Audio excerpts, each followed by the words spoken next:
Información precisa, completa, veraz, objetiva e independiente. Directo a tu pantalla. Voz de América en RCR 750.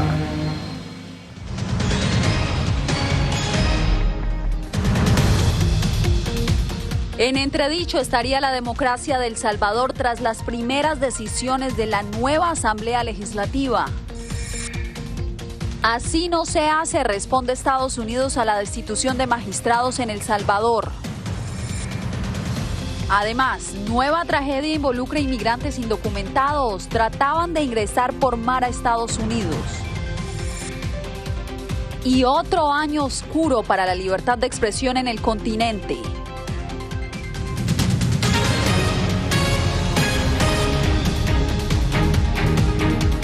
Comenzamos esta emisión con una situación que tiene en entredicho la solidez de la democracia en El Salvador, según denuncias de organizaciones de la sociedad civil, después de que la Asamblea Legislativa destituyera a los magistrados de la Corte Suprema de Justicia y al fiscal general de la República. Se encendieron las alertas en ese país. Claudia Saldaña nos trae la información. La destitución de los magistrados y del fiscal general se dio con 64 votos a favor y sus reemplazos fueron juramentados durante la misma sesión plenaria, la primera de la nueva Asamblea Legislativa. Los diputados argumentan que los funcionarios removidos han incumplido con sus obligaciones de defender los intereses del Estado y que tendrían vínculos partidarios. Lo que estamos haciendo esta tarde es completamente legal y en base a las atribuciones que tenemos como Asamblea Legislativa. Pero la legalidad no es tan clara a los ojos de la comunidad internacional. La vicepresidenta de Estados Unidos, Kamala Harris, expresó la profunda preocupación que estos hechos han generado en Estados Unidos. Internamente, diversos sectores sociales salvadoreños y organizaciones de la sociedad civil calificaron el proceder de la Asamblea Legislativa como un golpe a la democracia. Ante el asalto a la separación de poderes, condenamos categóricamente este golpe de Estado, avalado por el presidente Bukele. En las calles también fue convocada una concentración ciudadana que no logró asistencia masiva, pero que se manifestó a pesar de la lluvia. Estamos ante una dictadura, aunque la gente no lo quiere ver así. La población debe activarse, tenemos que defender la Constitución, defender el Estado de Derecho. Estas protestas y el pronunciamiento de la vicepresidenta de Estados Unidos incrementan las expectativas de lo que sucederá en el corto y largo plazo. Entre otras cosas porque El Salvador es una pieza clave en la estrategia de la Casa Blanca para combatir de raíz la masiva inmigración de indocumentados. Claudia Saldaña, Voz de América, El Salvador. Washington envió una advertencia inmediata ante la situación en El Salvador. Estados Unidos dejó claro que la relación entre los dos países dependerá de que el gobierno de Nayib Bukele demuestre que apoya las normas democráticas. Desde la Casa Blanca nos acompaña en vivo Jorge Agobián, que ha dicho a la administración Biden sobre lo que podría representar estas acciones para la relación diplomática. Jorge. Yasmín, hasta este momento todos los comentarios de los más altos funcionarios del gobierno del presidente Biden han sido a través de Twitter, a pesar de que en La Voz de América solicitamos un comunicado a la oficina de la vicepresidenta Kamala Harris, el cual no hemos recibido hasta este momento. Lo cierto es que Washington sentó sus bases y su posición sobre este tema, pero esta polémica llega en momentos en los que el presidente de El Salvador, Bukele, no ha enviado buenas señales tampoco a Washington. Así no se hace, fueron las palabras con las que reaccionó Juan González, el principal asesor de la administración Biden para el hemisferio. La llamada al presidente de El Salvador por parte del secretario de Estado de Estados Unidos fue inmediata. Y desde la Casa Blanca, la vicepresidenta Kamala Harris, encargada de dirigir la diplomacia con el Triángulo Norte, no tardó en responder. Tenemos una profunda preocupación por la democracia de El Salvador a la luz del voto de la Asamblea Nacional para destituir a los jueces de la Corte Constitucional. Un poder judicial independiente es fundamental para una democracia sana y para una economía fuerte. Con 64 votos. Desde el Departamento de Estado, la subsecretaria de la Oficina de Asuntos del Hemisferio Occidental Advirtió que la relación robusta entre los dos países dependerá de que el gobierno de El Salvador apoye la separación de poderes y defienda las normas democráticas.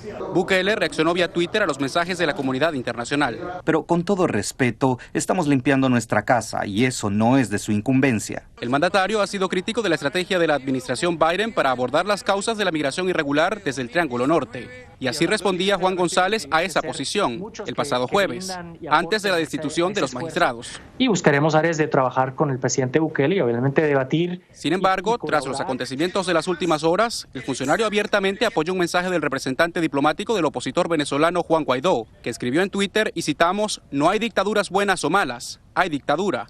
Bukele también respondió por la misma vía.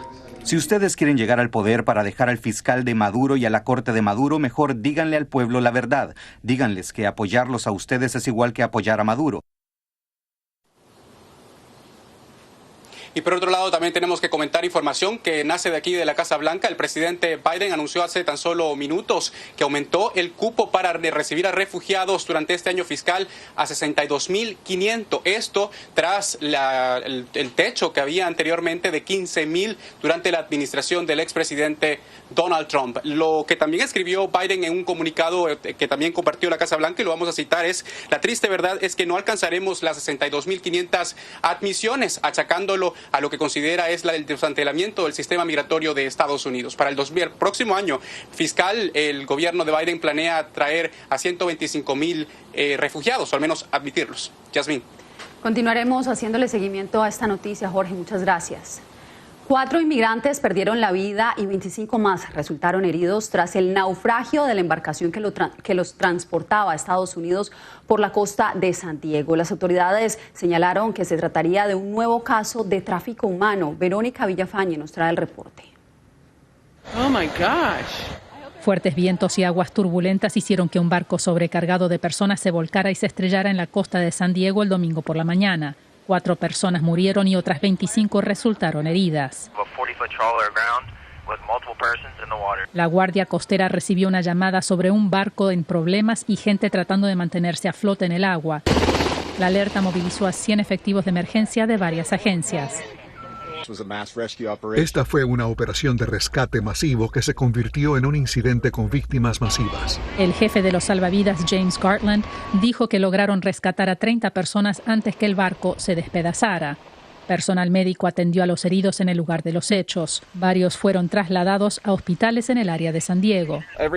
Todo indica que era un barco de contrabando utilizado para traficar a inmigrantes a los Estados Unidos ilegalmente. Las autoridades creen que el barco venía de México.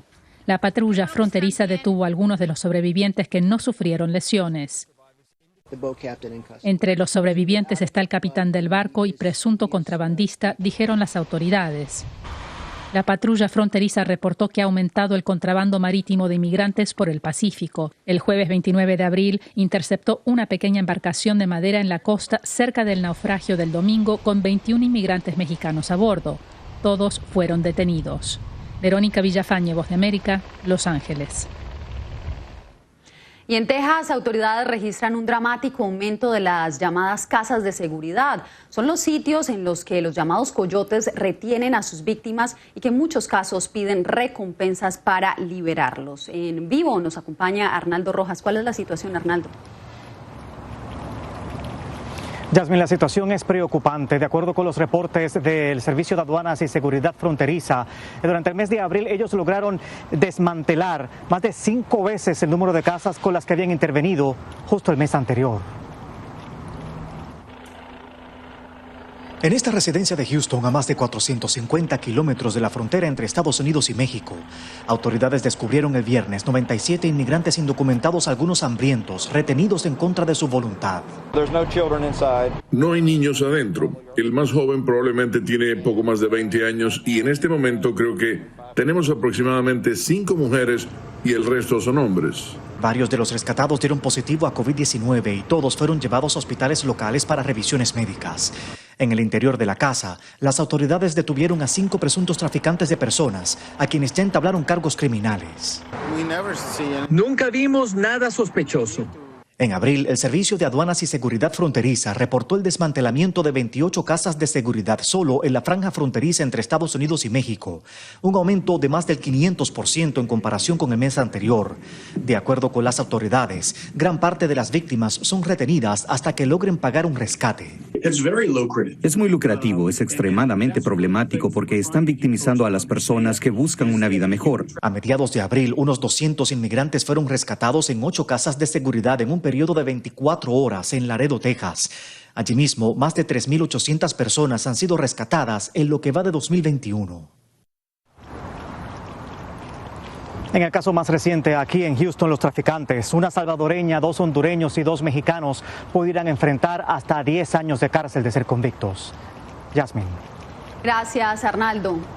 Esta semana comenzará el proceso de reunificación de cientos de menores migrantes que fueron separados de sus padres bajo la política de cero tolerancia. El anuncio lo hizo el secretario de Seguridad Nacional, Alejandro Mayorkas. Para ampliar esta noticia nos enlazamos con Celia Mendoza. Celia, ¿ya se conoce el paradero de los menores? ¿Cuántas familias siguen separadas? Sabemos que son cientos de familias, más de 600 familias separadas, y algo importante es que el secretario de Seguridad Nacional indicó que todavía están tratando de encontrar a muchos de estos menores, más de 1,000 que fueron separados durante la administración del expresidente Donald Trump. 4 padres de familia de Honduras, Guatemala y México entrarán esta semana a Estados Unidos bajo una excepción humanitaria para reunirse con sus hijos, de los cuales fueron separados bajo la política de cero tolerancia de la administración de Donald Trump, implementada en la primavera de 2018. Sin embargo, 2 de estas madres, de acuerdo al secretario de Seguridad Nacional, Alejandro Mayorkas, habrían sido separadas desde finales de 2017. Parte de alrededor de 5.500 niños que fueron enviados a centros de cuidado del gobierno. Muy emocionante que después de tanto tiempo se puedan reunificar estas familias, que sea el comienzo también o la continuación de miles de familias que no pueden reunificarse, que no han podido reunificarse hasta este momento con sus hijos. Y aunque algunas familias fueron reunificadas, más de 1,000 padres de familia habrían sido deportados sin sus hijos. La Unión Americana de Libertades Civiles, ACLU, demandó esta política en 2018 y Lee Gallner, a cargo del Proyecto de Derechos para Inmigrantes, reconoció este como un primer paso de la administración Biden. En conversación con La Voz de América, delineó lo que esperan que suceda. Una vez que estén en los Estados Unidos y se hayan reunificado, queremos que se cancele cualquier proceso de deportación que comenzó la administración Trump y que se proporcione un camino para estas familias que sufrieron tanto para obtener un estatus legal permanente. Además, piden rendición de cuentas de los responsables de la separación. Esto significa que haya una investigación en el Congreso que pueda encontrar a los responsables y al mismo tiempo que se implementen procesos que eviten que esto vuelva a suceder en los Estados Unidos. Yasmín. Muchas gracias por el reporte, Celia. Autoridades de salud en Estados Unidos advierten que la inmunidad colectiva frente al COVID-19 es aún un objetivo difícil de alcanzar. José Pernalete nos da las razones. El propósito más importante en materia de salud pública de parte de la Casa Blanca es colocar el mayor número de vacunas a la población estadounidense y en el mediano plazo alcanzar la inmunidad colectiva en la lucha contra el coronavirus. El equipo de respuesta especial contra COVID-19 del gobierno no escatima esfuerzos en el despliegue de recursos necesarios para precisar este objetivo. Todas las personas mayores de 16 años son elegibles y con el 90% de los estadounidenses viviendo a 5 millas de un lugar de vacunación, nunca ha sido tan fácil vacunarse. Como ha dicho el presidente, este es un logro estadounidense, un logro del que todos podemos enorgullecernos, un logro que debería dar confianza y esperanza a todos los estadounidenses. Sin embargo, de acuerdo con científicos, esta meta se ha visto obstaculizada por la desconfianza que existe en un sector de la población en las fórmulas de las vacunas aprobadas por la FDA. A ello se le suma la diseminación del virus a partir de las mutaciones, cuyo promedio de contagio es superior al del COVID-19. Precisamente, ante la agresividad de la variante india y la crisis de salud que atraviesa ese país, las autoridades federales restringirán a partir de este martes los viajes procedentes de India. La comunidad de ese país en Estados Unidos expresó su preocupación. Sabes que si estas restricciones son demasiado prolongadas, los estudiantes que están tratando de ingresar al semestre de otoño se verán afectados. José Pernalete, Voz de América, Miami. Rusia y China habrían tomado la delantera en materia diplomática distribuyendo sus vacunas contra el coronavirus a naciones con menos recursos. Así lo concluyó un análisis presentado por The Economist. Laura Sepúlveda nos da los detalles. Mientras los casos positivos de coronavirus en el mundo siguen aumentando, naciones como Brasil se han visto obligadas a pedir ayuda a los países que por su poder económico y avances en materia de salud han desarrollado sus propias vacunas. Volvemos a hacer un llamado a quienes tienen excedentes de vacunas para que las compartan con Brasil lo antes posible. Mientras los países occidentales han reservado más de la mitad del suministro mundial de vacunas este año y están priorizando la inmunización de sus propias poblaciones, señala un análisis de la unidad investigativa de The Economist, Rusia y China tomaron el liderazgo con sus vacunas para ejercer influencias diplomáticas, señaló Agathe Marie, directora de Previsión Global de la organización. Es algo que han tratado de hacer durante mucho tiempo y lo que piensan es que las vacunas son otra oportunidad para agregar otro ladrillo en la pared de la estrategia para cimentar su influencia global, construir mejores relaciones más profundas con el mundo emergente. Propósito que agrega la investigadora han tratado de implementar con otras iniciativas de interés global y con nombre propio, mientras otras potencias occidentales como Estados Unidos y la Unión Europea lo han hecho de manera genérica con la iniciativa COVAX a través de la Organización Mundial de la Salud. Sé que mientras los países en desarrollo en África o en Asia reciben algunas vacunas de patrocinadores de COVAX que han sido pagadas en parte por Estados Unidos, el Reino Unido o países europeos, estas vacunas no tienen una gran bandera estadounidense o europea y en realidad esto significa que Rusia y China ganan la batalla de los medios, la batalla de las relaciones públicas. Por lo que la experta concluye, hay un claro aprovechamiento de posicionamiento en cooperación global. Laura Sepúlveda, Voz de América, Nueva York.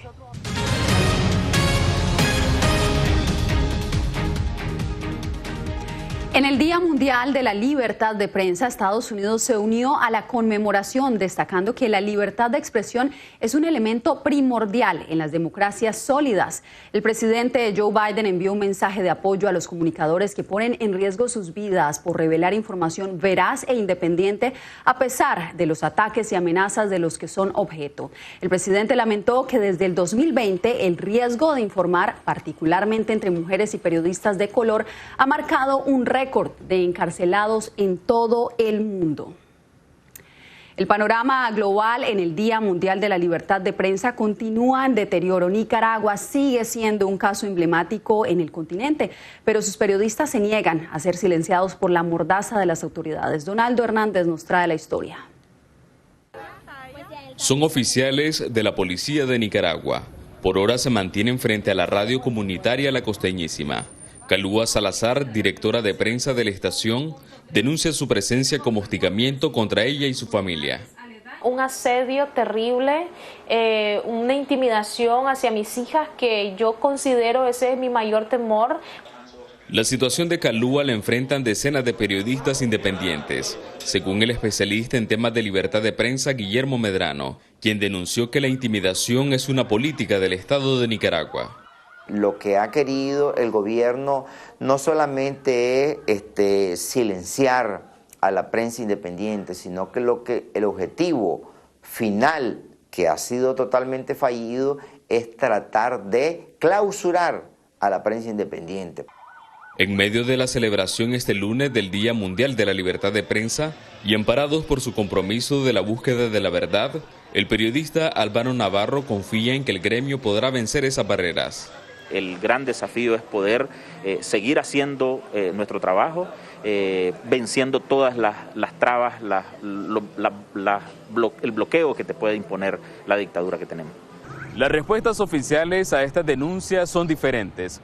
Funcionarios gubernamentales afirman que el Estado de Nicaragua garantiza el ejercicio pleno de la libertad de prensa. Donaldo Hernández, Voz América, Managua. Otra de las peores situaciones en el mundo la enfrentan los comunicadores venezolanos. Ellos denuncian que no cesan las detenciones arbitrarias y las intimidaciones. Algunos le dijeron a Adriana Núñez Rabascal que ahora hay formas más sofisticadas y sutiles para acallarlos. Al menos 8 estaciones de radio han cerrado en el último año. Unos 100 periódicos han dejado de circular por falta de papel en una década y decenas de portales en Internet son bloqueados constantemente, según el Instituto Prensa y Sociedad de Venezuela. La ONG reportó al menos 370 violaciones a la libertad de prensa en medio de la pandemia, muchas de ellas perpetradas por cuerpos de seguridad del Estado. La confiscación de sus instrumentos de trabajo, le borran la información que pueden grabar y restricciones que estamos viendo también con mucha preocupación en zonas de conflicto como la frontera. El uso de tribunales para frenar el periodismo independiente es otra de las denuncias que eleva la prensa. En 2018, el equipo del portal Armando Info salió del país tras haber sido demandado por presunta difamación e injuria, tras revelar corrupción en un programa de venta de alimentos a bajos precios coordinado por el gobierno de Nicolás Maduro. Hubo un temor, por supuesto, de la integridad y de la cárcel, por supuesto. Hubo amenazas desde el primer día que publicamos la primera nota sobre el tema. El gobierno de Nicolás Maduro ha solicitado a medios internacionales acreditados en Venezuela objetividad en la cobertura de las informaciones y lo señala de tener agendas políticas y en ocasiones injerencistas. Adriana Núñez Rabascal, Voz de América, Caracas. Una de las voces hispanas más influyentes en el periodismo en Estados Unidos, la de María Hinojosa, le habló a Alonso Castillo sobre su visión, su vida, sus recuerdos y su inspiración. Veamos. La división es profunda, la brecha se acelera y en la médula está el mensaje que hay que ir sembrando semillas que nos hacen analizar, dialogar, soñar y buscar soluciones, le dijo a La Voz de América la periodista María Hinojosa. Tumbar esta narrativa que no fue construida por Donald Trump, pero sí fue ampliada, de que los inmigrantes, los migrantes, los refugiados, los latinos, somos un problema y no lo somos, somos la solución. Abrir los ojos, presentar ideas, juntar esfuerzos para lograr soluciones son algunas de las acciones que se pueden ejecutar para transformar el entorno, subrayó Hinojosa. Son niños necesitados de ayuda y atención y que se conecten con sus familiares que están aquí. Estas son las historias que la sacuden, las que hoy cuenta la fundadora de Futuro Media, una organización sin fines de lucro. A través de ella quiere ir a la raíz de la problemática y profundiza sobre el golpe que le ha dado la pandemia al mundo. Son las palabras de Simón Bolívar, no somos una sola América y con un virus y una pandemia no hay fronteras, somos humanos. En su más reciente libro Una vez fui tú, la periodista busca transmitir una convicción y poner un sello de distinción a su carrera en Estados Unidos, gracias a la herencia que describe recibió de su padre. Ese compromiso con un sueño es lo que me motivó una vez que yo entendí, eso es lo que quiero hacer, ya nadie me pudo parar. Alonso Castillo, Voz de América, Miami. Una majestuosa ceremonia presentará a Xi'an, la capital de la provincia de Shanxi, para la versión anual de sus Juegos Nacionales que se llevarán a cabo entre el 15 y el 27 de septiembre. Como antesala han empezado a lanzar una serie de eventos para impulsar el deporte y promover el turismo. Artistas vestidos con trajes de la dinastía Tang, guerreros y damas de la corte hacen parte de la promoción. Con esto nos despedimos por hoy.